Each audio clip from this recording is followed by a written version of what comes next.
Bonjour, bienvenue dans cette leçon dans laquelle je vais vous expliquer la fonction recherche V un peu plus dans les détails. Il y a quelques contraintes de la recherche V, c'est que la colonne qui contient la clé de recherche, ici nous allons faire la recherche à partir du code produit, doit être la première colonne du tableau où se trouvent les informations. C'est notre cas ici, nous allons faire la recherche à partir du code produit. Donc ça c'est la première contrainte. Ensuite, il ne faudrait pas que le tableau il y ait des doublons. Parce que s'il y a des informations qui se répètent, des lignes qui se répètent, en fait, la recherche V, partant du haut vers le bas, va prendre la première occurrence. C'est-à-dire que si, par exemple, le code produit P004 fournisseur D se répétait, avec des prix unitaires et des quantités différentes ici, nous allions simplement récupérer la première occurrence. Ça, c'est la deuxième contrainte. Ensuite, ici, lorsque vous comptez, c'est à partir du début du tableau, de la première colonne. 1, 2, 3, vous voyez ici, j'ai ici la première colonne à l'index numéro 1, fournisseur index numéro 2, ainsi de suite. On ne compte pas la colonne vide ici, là, parce que les informations ne sont pas incluses dans ces colonnes. Donc la numérotation, c'est à partir des informations du tableau. Le tableau, il est là. C'est ça notre tableau. Et notre première colonne de ce tableau, c'est 1. La deuxième colonne, c'est 2, etc. Donc ça, c'est important à bien comprendre. Et enfin, lorsqu'il s'agira de faire des copies du haut vers le bas, il est toujours bon de fixer le tableau avec F4 pour éviter que le tableau ne se décale lorsqu'on va faire la copie du haut vers le bas. OK? Bon, partant de cela, nous allons maintenant ici essayer de récupérer à partir de ce tableau-là, nous allons récupérer en fait le code produit P001. Donc pour cela, nous allons utiliser différentes méthodes. La première méthode, c'est de se positionner. Ici, nous allons chercher l'information catégorie à partir du code produit. Nous voulons la catégorie. Donc je vais utiliser ici d'abord l'assistant fonction. Voilà. Donc une fois que je suis là, je peux taper recherche. Je tape recherche ici et je fais entrer. Il va m'afficher tout ce qu'il y a comme recherche, comme nom de fonction.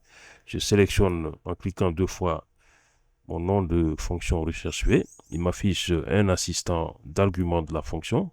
Quelle est la valeur que nous cherchons? Il ne faut pas confondre. Ici, la valeur que nous cherchons, c'est ici. Je clique donc ici. C'est ce code-là que je recherche dans ce grand tableau.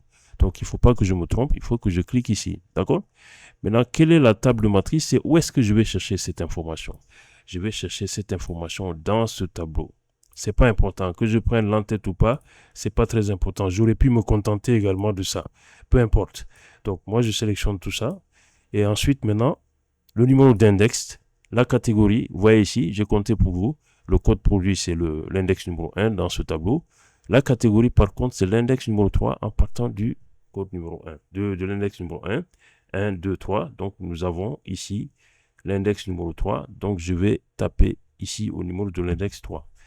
Ici, c'est très important. Valeur proche, si vous ne mettez rien, c'est vrai qui va être appliqué. Donc, valeur proche, ça veut dire quoi? Ça veut dire que Excel a la possibilité de donner une information exacte ou une information qui n'est pas tout à fait exacte.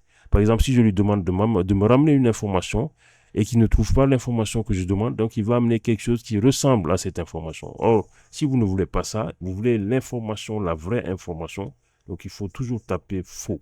OK? Donc voilà, ça c'est très important. Si vous ne tapez pas, il va considérer que c'est vrai. Vous voyez ici, parce que j'ai tapé faux, déjà il m'a récupéré l'information. Mais si je n'avais pas précisé, même si je n'avais pas précisé faux, donc là c'est parce que l'information est là. Mais supposons que l'information n'est pas là, il aurait amené autre chose. OK? Voilà.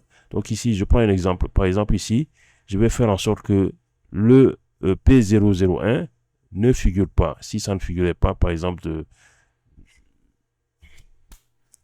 voilà, donc ici, je mets donc faux pour avoir la bonne information, ok, l'information exacte. Je fais ok, et voilà, vous voyez que P01, effectivement, la catégorie c'est boisson. Je refais cet exemple ici, cette fois-ci, je vais passer par le menu formule, je vais dans recherche, je cherche dans la liste des fonctions de recherche, recherche B, même chose, la fenêtre s'affiche, je fais la même chose, la valeur cherchée c'est P001, quelle est la table de matrice? Elle est là. Je sélectionne. Quel est le numéro de colonne?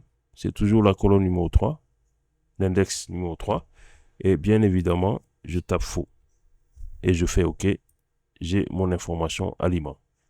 Je vais faire directement cette fois-ci en saisissant. Je peux également cliquer ici dans la zone. Je tape. Non, je vais plutôt continuer ici. Je vais taper recherche. J'ai des assistants. Je double-clique ici. La valeur cherchée, c'est quoi? C'est, attendez, je vais déplacer cette zone-là ici pour que vous puissiez bien voir. Quelle est la valeur cherchée? C'est toujours ça. Je clique ici, point virgule. Quelle est la table de matrice? Je sélectionne mon tableau, point virgule. Donc, chaque fois que vous êtes dans une partie des arguments de la fonction, c'est mis en gras. Ici, il demande maintenant le numéro d'index. Quel est le numéro d'index? C'est l'index numéro 3 toujours, point virgule. La valeur, elle est vraie ou faux? Par défaut, c'est vrai. Donc, moi, je veux faux. Je ferme et je fais entrer. Voilà.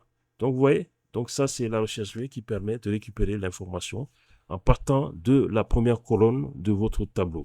Je vais faire rapidement la même chose. Ici, je vais taper recherche. Je vais plutôt passer par, comment dirais-je, voilà, l'assistant pour aller vite parce qu'il y a une partie du tableau que vous n'allez pas voir de l'écran. Donc ici, je vais chercher recherche V, recherche, rapidement, recherche V. Donc cette fois-ci, c'est le prix unitaire que nous cherchons. Donc toujours le code produit, c'est ça. La table matrice, c'est ça. Je sélectionne tout le tableau. L'index cette fois-ci, c'est quoi? C'est le prix unitaire, c'est l'index numéro 4. 1, 2, 3, 4. Je tape 4 ici. Bien évidemment, je tape faux. Et je fais OK. Voilà, donc ici. Maintenant, je veux ne pas répéter la même formule. Qu'est-ce que je vais faire? Je vais, lorsque je fais ma formule et que j'arrive au niveau de la matrice, je vais appuyer F4 pour figer le tableau. Parce que si je ne fige pas, ce qui va se passer, attendez, je vais essayer de faire copier la formule vers le bas. Vous allez voir qu'il y a un problème qui va se passer parce que le tableau va être décalé à chaque fois. Regardez ici. Vous voyez, le tableau est décalé. Donc, ce qu'il faut faire, c'est que il faut figer le tableau. Voilà, ici, ça, c'est mon tableau. Je vais sélectionner mon tableau et je tape F4 au clavier et je fais valider. Maintenant, quand je vais descendre la formule vers le bas, la formule sera bonne. Attendez. Là, c'est bon. Tout ça, c'est bon. 4. OK. D'accord? Voilà, effectivement, 500, 1200 et 45 000. Donc, l'information est bonne. Voilà ce que je voulais vous expliquer sur la recherche V. Voilà, merci d'avoir suivi cette leçon sur la recherche V et j'espère que vous aurez maintenant compris comment ça fonctionne. À très bientôt pour d'autres astuces sur Excel. Bientôt.